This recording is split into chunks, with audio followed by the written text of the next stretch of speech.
राहुल गांधी की विदेश यात्रा से ही शुरू करता हूं। आपने प्रेस कॉन्फ्रेंस किया और आपने कहा राहुल जी विदेशी धरती पर जाकर देश की बदनामी करते हैं, ये देश विरोधी देशद्रोही तक शब्दों का इस्तेमाल किया गया और ये सच है। कांग्रेस पार्टी कहती है 2014 के बाद से प्रधानमंत्री विदेश में जाकर इतनी बार 2014 से पहले के भारत और उससे पहले की सरकारों, उससे पहले की रूलिंग पार्टियों को कोस चुके हैं कि वो किस मुंह से कहते हैं कि विदेश में जाकर राहुल गांधी हमारी सरकार के खिलाफ ना बोले। देखिए, वो पार्टी की आलोचना करें समझ में आता है, सरकार की आलोचना करें समझ में आता है।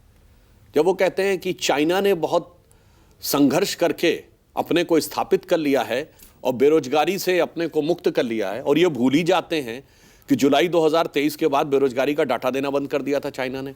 तब उसने रिकैलिब्रेट किया और जनवरी 2024 से फिर शुरू किया डाटा। फिर जुलाई 2024 आते आते 17% हो गया और फिर डाटा बंद कर दिया गया। आपको पता है पिछले महीने से चाइना ने वो डाटा भी बंद कर दिया, मकान के सेल्स का डाटा भी। अब अगर कोई ये कह रहा है, इसका मतलब तो सीधे सीधे, अब अच्छा चलिए छोड़िए आलोचना की बात, पाकिस्तान का नैरेटिव है कश्मीर के फ्री करने वाला। इस पे तो भारत में कांग्रेस और भाजपा एक थे ना कि कश्मीर भारत का अभिन्न अंग है। अब एलान उमर के साथ क्यों खड़े हैं भाई, जो कहते हैं कश्मीर इंडिपेंडेंट है? इसमें तो पार्टी पॉलिटिक्स नहीं थी। इसलिए समझ में आता है कि वो जाने में या अनजाने में उन ताकतों के हाथ के खिलौने बन गए हैं। और मैं फिर एक और बात भी कहना चाहता हूं, भारत के इतिहास के एकमात्र नेता विपक्ष प्रतिपक्ष हैं जो इतनी बार विदेश जाते हैं और हर बार भारत के विरोध में बोलते हैं। अच्छा बताइए, पिछली सरकार में अधीर रंजन चौधरी थे, कितनी बार विदेश गए, कितनी बार भारत के खिलाफ बोले?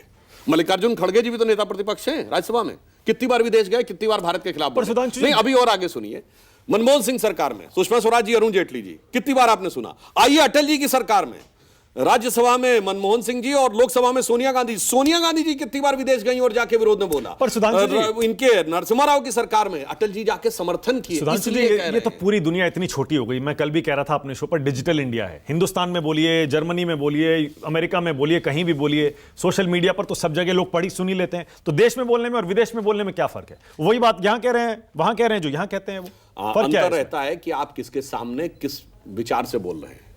और डिजिटल आपने कही बहुत अच्छी बात, भारत की संसद में भारत के फाइनेंस मिनिस्टर चिदंबरम साहब ने बोला था कि भारत, ऑन रिकॉर्ड है, कोई जाके चेक कर सकता है और वीडियो भी अवेलेबल है उस बयान का, कि भाई डिजिटल ट्रांसफॉर्मेशन भारत में पॉसिबल नहीं है। लोग कम पढ़े लिखे हैं, लिटरेसी रेट कम है, टैक्स हैवी कम है।